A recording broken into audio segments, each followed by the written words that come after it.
No, I'm sitting there with these photos in my hands, right? Photos I didn't take of my girlfriend. And the thing is, the thing that keeps me up at night day isn't what's in the photos, it's who took them. Strangers, her coworkers, people who pitied me enough to follow her around with a camera while I was home, thinking everything was fine. 3 years, Ostak. 3 years we were together. Katya and I, we had this plan, you know? Get married, maybe move to a bigger apartment, start actually living instead of just surviving. She'd just started at this marketing firm 8 months before everything went to hell. Good job, good pay, finally something stable after years of freelancing. I was happy for her. Proud, yeah, really proud. But then, small things started changing. New perfume. The expensive kind, not the one I bought her for her birthday. She started working late. Like really late, 3-4 times a week.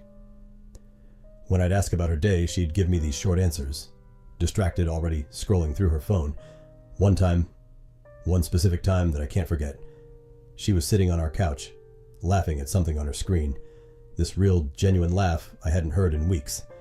And when I asked what was funny, she just went cold, locked her phone, said it was nothing, just a meme. I wanted to be wrong so badly, Mada, so badly that I made myself blind. She'd mention her boss sometimes, Viktor. 40s, divorced, brilliant mind, she called him.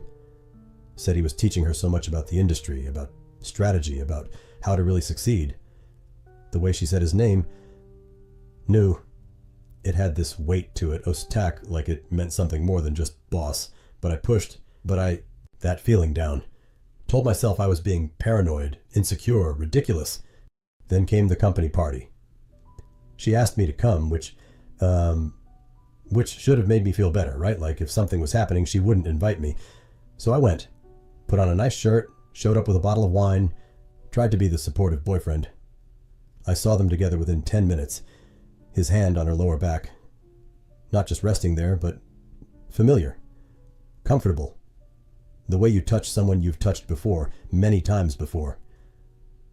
She was different around him, brighter, flirtier. She laughed at everything he said, touched his arm when she talked, leaned in close. And I'm standing there with my cheap wine, watching my girlfriend be more alive with her boss than she'd been with me in months. I felt invisible. Worse than invisible.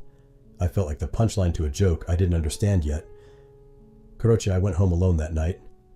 She said she had to network. Said it was important for her career. Came home at 2 a.m, smelling like cigarettes even though she quit smoking a year ago. That's when I became that guy. The one I swore I'd never be. I started checking her phone when she was in the shower. She was careful though. Knew. Really careful. Deleted messages. Cleared call logs. But she couldn't delete everything. I found new lingerie in the back of her drawer, tags already removed, fancy black lace stuff I'd never seen her wear. Found a receipt for a hotel restaurant downtown, date night prices, 2 entrees, bottle of wine that cost more than our monthly internet bill. I was losing my mind, Ostak. Then I got the text, unknown number, simple message. You deserve to know the truth. My heart stopped, just completely stopped. I stared at that message for probably 20 minutes, didn't respond, didn't delete it, just stared. The next message came 2 days later. Thursday, 8 p.m., his office. Then another. The locked conference room. Ask yourself why they need privacy for strategy sessions. Then, Hotel Dnipro every Tuesday. Room is booked under his company card. Someone was watching her. Someone was documenting this. Someone knew, and they wanted me to know too. I finally responded. Simple. Who is this? The reply came in seconds. Someone who's tired of watching him do this. Meet me tomorrow. Coffee shop on Shevchenka Street. The one across from her building. 7 p.m. I'm not alone. We want to help. I showed up early, Mendy, sitting in the corner booth, watching the door, feeling like I was in some bad spy movie. Then they walked in. Not one person. 3. 2 women and a guy, all around Katya's age, all looking uncomfortable and determined at the same time. The older woman, Natalia, she said her name was. She sat down across from me with this folder. Big manila folder. The kind that means serious business. She was already tearing up before she even opened her mouth. We couldn't just stand by, she said quietly, looking around like she was afraid someone would hear. We've been watching this happen for months, Ostak, and we just couldn't. The other woman, Oksana, pulled out her phone. We have evidence, she said. Photos, timestamps, entry logs. We found hotel receipts in the office trash. We've been collecting everything for 6 weeks. 6 weeks. They'd been following my girlfriend, documenting her affair, for 6 weeks. The guy, Dimitro, he was angry, hands clenched on the table, jaw tight. Viktor does this, he said, uses his position, targets women on his team, promises them promotions, makes them feel special. You're the third boyfriend we've seen him destroy. We couldn't just watch it happen again and do nothing. Natalia pushed the folder across to me. Her hands were shaking, really shaking. He's our boss, she whispered. We could lose our jobs for this. Probably will, but it's not right, Ostak. What he's doing, it's not right. I opened the folder and knew. My whole world just collapsed. Photos. So many photos. Her leaving his apartment building at 2 a.m. wearing the same clothes from the day before, his hand in her hair outside a restaurant, them in his car, parked in some dark corner of the parking garage, and even from a distance you could see the way she was looking at him. The way she used to look at me, back when we first met, when everything was new and exciting. Time-stamped entry logs showing her badge being used to access the 7th floor on weekends, late at night, when the building was supposed to be empty. Hotel receipts with dates and times, room numbers, charges for room service at midnight. They documented everything. Every Tuesday for 4 months, every late night, every lie she told me about working on presentations or meeting deadlines. We'll back you up if you need witnesses, Natalia said, wiping her eyes. But please don't say it was us unless you absolutely have to. We have families, Emida. Rent to pay, I promised. Took the folder. Took the USB drive with all the digital evidence. Thanked them, though the word felt hollow and wrong. They were risking everything.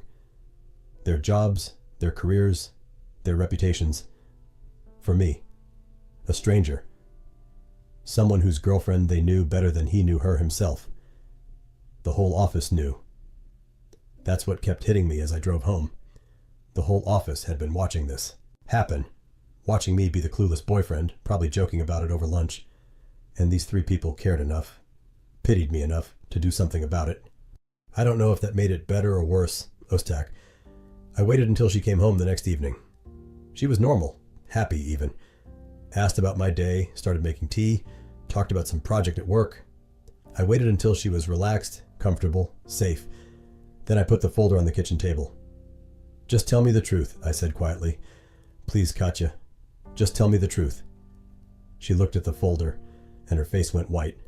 Not guilty, not sorry, white, like she'd seen a ghost. What is that? She asked, but her voice already knew. I opened it, spread the photos across the table, one by one, watching her face as she saw herself documented, catalogued, exposed. Who? She started, then stopped. Picked up one of the photos. The restaurant one. Her hands were shaking. Who gave you these? Who the hell has been following me? Not sorry, not apologetic, angry, betrayed, violated. Your colleagues, I said, and watched her face change. Natalia, Oksana, Dimitro, they've been watching you for months, Ostak, because someone had to care enough to show me the truth. She started crying then, but not the tears I expected. They watched me? They've been... Oh my God, those... I work with them. I have lunch with them. They've been spying on me? You've been sleeping with Viktor for 4 months, I said, my voice surprisingly steady. They were trying to help me. Help you? She laughed, this bitter, ugly sound. They humiliated me. They violated my privacy. They followed me around like some kind of stalkers. The absolute audacity of being the victim in this moment. Is it true? I asked, even though I already knew. Needed to hear her say it. 4 months with Viktor? The hotel every Tuesday? His apartment? All of it? She was quiet for a long time, Ostak, just staring at the photos of her own betrayal. Finally, she nodded, I love him, she said softly. I was going to tell you when the time was right, when things were more settled. She didn't answer. Just stood up, went to the bedroom, started packing a bag. 40 minutes later, she was gone. Took her clothes, her laptop, that expensive perfume, left her keys on the counter. Didn't say goodbye. I sat alone in our apartment with photos taken by strangers who cared more about me than the woman I'd planned to marry. My phone buzzed. Natalia. I'm so sorry you had to find out this way. You deserve better. I didn't respond. Didn't know what to say. Thank you for destroying my relationship? Thank you for showing me I was the office joke? A week later, another text from Natalia. This one shorter. I've been fired. We all have. Viktor found out about the leak. HR investigation. We're out. My stomach dropped. Ostak. Just completely dropped. Dimitro's message came next. Worth it. He's a predator. Someone had to stop him. Don't feel guilty, man. We made our choice. But they didn't stop him, and that's the thing that kills me. Viktor and Katya are still together. I see her Instagram sometimes. Can't help myself. And they're public now. She got promoted to his department. They go to nice restaurants. Take weekend trips. She looks happy. Maybe happier than she ever looked with me. And 3 good people lost their jobs. Lost their references. Have gaps in their resumes they can't explain without admitting they documented their boss's affair. I tried to help. Tried to be a character witness when they looked for new positions. But companies don't care about morality, yet they care about liability. About people who break privacy rules, even for good reasons.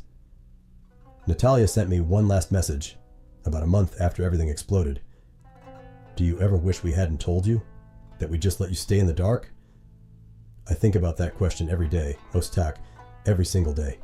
I still have that USB drive, can't throw it away, can't look at it. It sits in my desk drawer, this digital monument to good intentions and destroyed lives. Sometimes I wonder if Natalia regrets helping me. If she wishes she'd just let me stay stupid and happy. If she lies awake at night thinking about how trying to do the right thing cost her everything. Because now, none of us are happy. Katya got what she wanted. Viktor got away with it again. And 4 lives, mine and 3 people who tried to help, are just collateral damage. Mday.